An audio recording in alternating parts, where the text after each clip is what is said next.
تو امریکہ کے state department نے مجھے انٹرنیشنل ہیرو ڈکلیئر کیا اچھا، ہیومن ٹریفکنگ کے خلاف جنگ میں۔ 9 لاکھ سے زیادہ قیدیوں کو رہائی کرا چکے۔ آپ نے دیگر کن کن ممالک کے لوگوں کے لیے ہیلپ کی ہے؟ نام لو کون سا ممالک نہیں ہوگا، سب ممالک کے اندر تقریباً۔ وہاں گیا تو مجھے کہا گیا کہ بھئی ہیو اے سیٹ، میں نے کہا نو آئی ایم اے پریزنر۔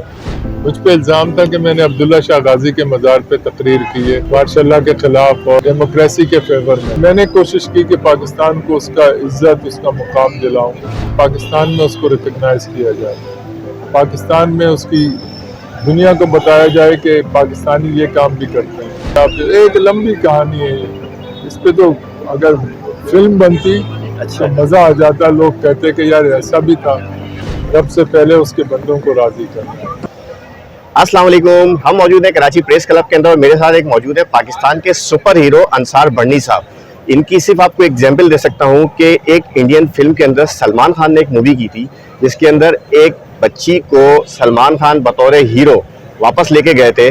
وہ کردار بیسیکلی سلمان خان نے اپنے ذمے لے لیا، ہیرو بن گئے۔ وہ پورا واقعہ بھی ہم چاہیں گے کہ انصار بڑنی صاحب سے بیسیکلی وہ اصل ہیرو انصار بڑنی صاحب تھے۔ 9 لاکھ سے زیادہ قیدیوں کو رہائی کرا چکے ہیں، صرف پاکستان نہیں، پاکستان سے بیرونی لیول پہ ورکنگ کر رہے ہیں۔ انصار بڑنی صاحب اتنا بڑا نام ہے اور ابھی ان کی کتاب جس کا آپ دیکھ رہے ہوں گے آواز، equals of freedom and justice کی ابھی جو ہے انوگریشن ہوئی ہے۔ اور جب یہ بیان کیا جا رہا تھا وہاں پر تو جتنے بھی لوگ تھے وہ مطلب بہت زیادہ خوش تھے، بہت ایکسائٹیڈ تھے بہت ساری چیزیں جاننے کے لیے۔ سب سے پہلے تو آپ کو سید اطہر بلال کے چینل میں ہم خوش آمدید کہتے ہیں اور اس بات پر آپ کا شکریہ ادا کرتے ہیں کہ آپ نے قیمتی وقت دیا۔ آپ نے پوری زندگی گزار دی ہے ہیومن رائٹس کے اندر، اور انسانی حقوق کا نام بعض اوقات آتا ہے تو لوگ صرف نیگیٹو سمجھتے ہیں کہ کوئی پتہ نہیں مغربی ایجنڈا لے کر بیٹھے ہوئے ہیں، لیکن آپ عملی طور پر میدان کے اندر موجود ہیں۔ اب میں سب سے پہلے تو آپ سے جاننا چاہتا ہوں یہ کیریئر آپ نے اسٹارٹ کب سے کیا؟ اطہر میاں، تھینک یو ویری مچ، آپ نے اتنا خوبصورت تعارف کرایا۔ یہ کیریئر شروع ہوا تھا شاید پیدائش سے ہی، اچھا، کیونکہ قدرت قسمت لکھتا ہے، وہ قدرت قسمت لکھ کے پہ دنیا میں بھیجتا ہے اور یہ بھی لکھ دیا جاتا ہے کہ کس سے کیا کام لینا ہے۔ اسی بنیاد کے اوپر جب میں اسکول میں تھا تو 1971 کی وار ہوئی، تو اس وار کے دوران 9th کلاس کا اسٹوڈنٹ مجھے یہ ہوا کہ بم گریں گے، لوگ مریں گے، لوگ شہید ہوں گے، انہیں بچانا کیسے ہے۔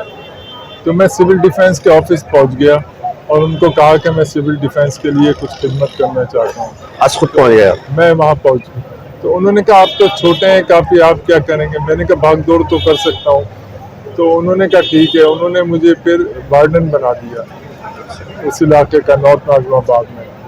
اس وارڈن کے دوران جیسے ہی سائرن بجتا تھا تو ہم خندقیں کھودنے میں مصروف ہو جاتے تھے، جو گاڑیاں گزر رہی ہوتی تھیں ان کی لائٹیں بند کرانے میں مصروف ہو جاتے تھے، خندقوں میں گھروں سے لوگوں کو نکال کے خندقوں تک پہنچاتے تھے۔ اس کے بعد پھر جب جنگ ختم ہوئی اور میری خدمات دیکھی گئیں اس علاقے میں، تو مجھے ڈپٹی کمشنر تھے اس وقت، یا کمشنر تھے قمر ادریس صاحب غالباً، مجھے نام ایگزیکٹلی یاد نہیں، تو انہوں نے مجھے پہلا ایوارڈ دیا تھا اس کام میں۔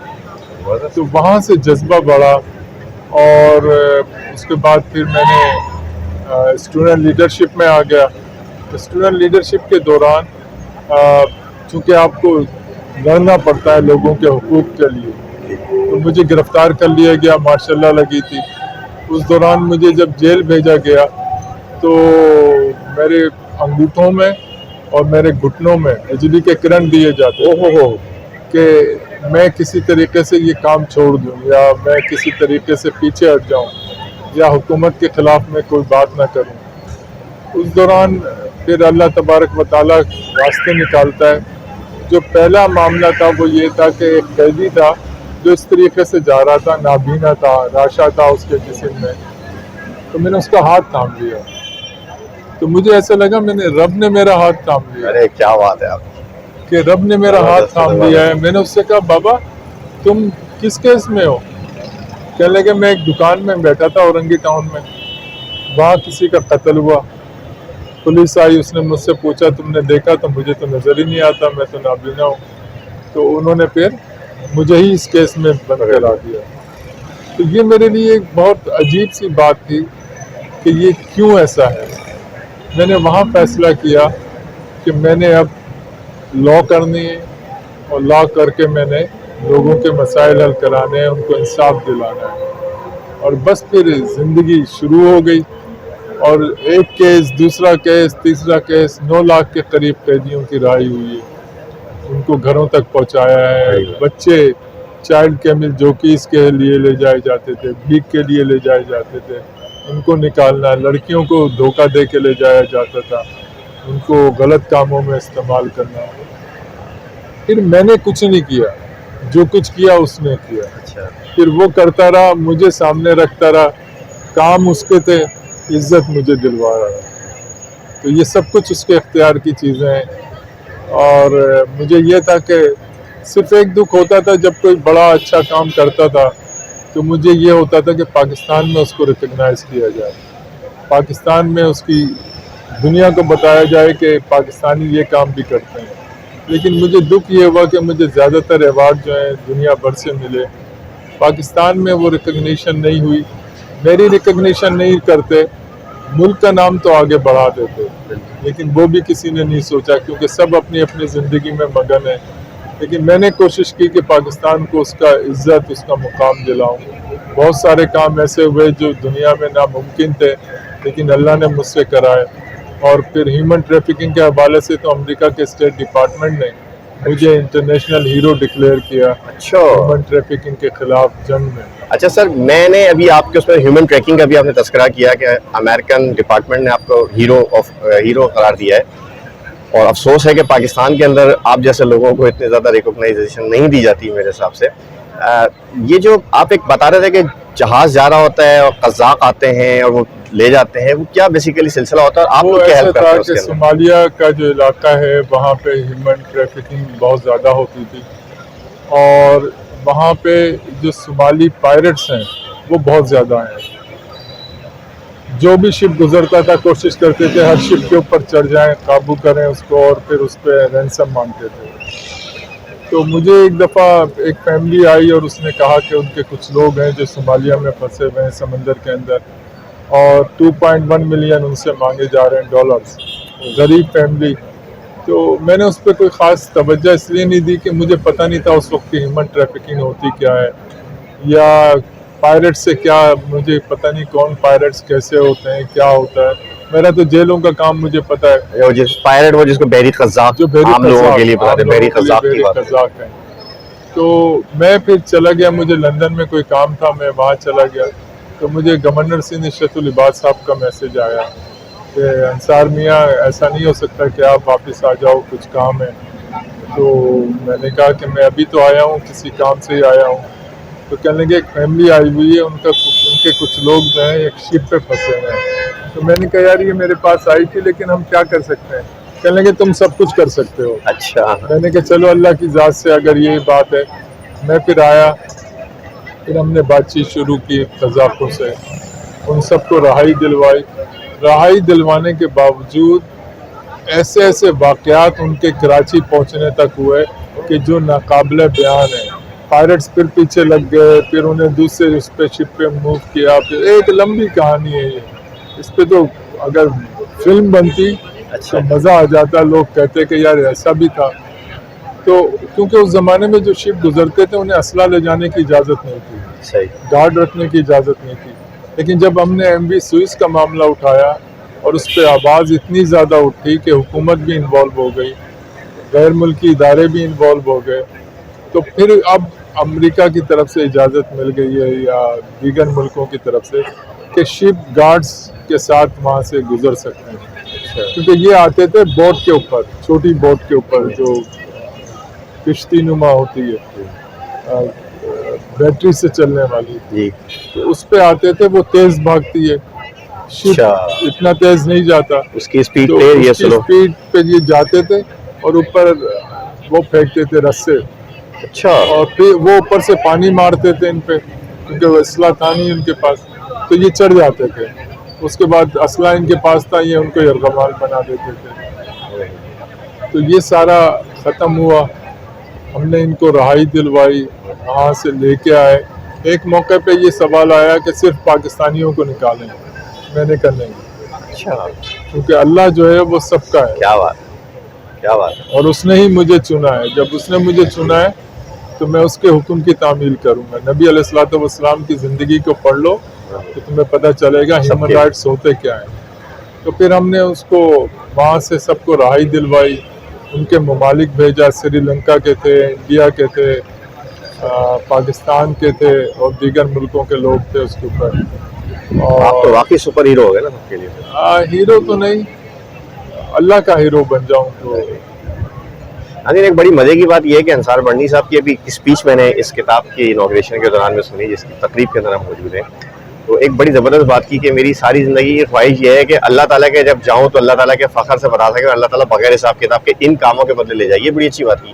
آپ نے ایک بڑی اچھی بات کی کہ نبی کریم صلی اللہ علیہ وسلم کے زمانے میں اسلام جو بہت ہیومن رائٹس کا ہے. تو آپ کیسے دیکھتے ہیں ہیومن رائٹس کا تعلق اور جو نبی کریم صلی اللہ علیہ وسلم کے زمانے کا جو اسلام تھا وہ آج جو امپلیمنٹیشن ہے یا ریاستیں چل رہی ہیں؟ آج اسلام ہے کہاں؟ آج تو اپنی اپنی ملائیت ہے نا. کتنے فقہ بن چکے ہیں, کتنے حصے بن چکے ہیں, کیا کچھ ہو چکا ہے. ملک تو اسلام کے نام ہے. کہاں ہے اسلام؟ ہم تو اسلام کو ڈھونڈ رہے ہیں. اسلام کے نام پہ بنایا گیا ہے مگر اسلام کا اس سے کوئی تعلق کہیں دور دور نظر نہیں آتا ہے. جو شخص بھی آتا ہے اس کا اپنا سسٹم ہوتا ہے, اپنا حساب کتاب ہوتا ہے. مثلاً قیدیوں کی گردنیں چھڑانے کا حکم قرآن میں ہے کہ گردنیں چھڑاؤ, اور ان گردنیں چھڑانے میں فرق نہیں رکھنا ہے کہ یہ مسلمان ہے, یہ ہندو ہے, یہ سکھ ہے, یہ عیسائی ہے, یہ یہودی ہے. بے گناہوں کی گردنیں چھڑاؤ, گنہ گاروں کی بھی, اگر انہوں نے اپنا پیریڈ سزا کا پورا کر لیا ہے. لیکن آپ کر کے دیکھیے کسی غیر مسلم کو راہ کرائیے, آپ بے گناہ ہوگا, آپ کو کافر قرار دے دیں گے. ہم مذہب سے بہت دور ہیں. ہمیں نبی علیہ الصلوۃ والسلام کی تعلیمات کا علم ہی نہیں ہے, اور جن کو علم ہے وہ اس تعلیم کو بیچ رہے ہیں, وہ بہت زیادہ بیچ رہے ہیں. میری کوشش یہ ہے کہ میں ظاہر ہے کہ کوئی عالم دین نہیں, لیکن میں نے نبی علیہ الصلوۃ والسلام کی زندگی کو پڑھا ہے کہ ایک عورت جو کنکر پتھر پھینکا کرتی تھی, کنکر پتھر پھینکا کرتی ایک عورت کنکر پتھر پھینکی, جو کانٹے بچھایا کرتی تھی, وہ کچھ دن نظر نہیں آئی. پتہ چلا کہ بیمار ہے تو آپ علیہ الصلوۃ والسلام اس کے گھر تشریف لے گئے. میرا تو یہ مذہب ہے. کیا بات ہے. کہ نبی کی زندگی جو ہے اس سے بہترین مثال دنیا میں کسی کی نہیں ہے. اور سارے نبیوں نے اپنی اپنی جو کتابیں اتری ہیں, 4 کتابیں, اس کے اندر صرف اور صرف اور صرف میں کہتا ہوں لوگوں کو اللہ کو تلاش کرنا ہے نا. مسجد, مندر, گرجا, ان سب سے ہٹ کے انسانوں میں تلاش کرو. وہ اپنی جگہ, عبادات اپنی جگہ, لیکن اگر اللہ ملے گا نا تو انسانوں کے دل میں ملے گا. اور بہت اہم آپ نے بات کی کہ جو نبی کریم صلی اللہ علیہ وسلم کا زمانہ تھا وہ بھی ہیومن رائٹس کے حوالے سے بہت ایگزامپل ہے سب کے لیے. اصل ہیومن رائٹس شروع ہی وہیں سے ہوئے ہیں. ہیومن رائٹس کا جو تصور ہے, پورا قرآن دیکھ لیں, ہیومن رائٹس کا جو تصور ہے وہ نبی علیہ الصلوۃ والسلام کی زندگی سے شروع ہوا. اچھا سر, 9 لاکھ سے زیادہ افراد کو آپ ماشاءاللہ سے رہا کروا چکے ہیں, کمال کر دیا ہے آپ نے. ناظرین سید افسر بلال کے چینل کو سبسکرائب بھی کر لیجیے گا اگر آپ چاہیں تو.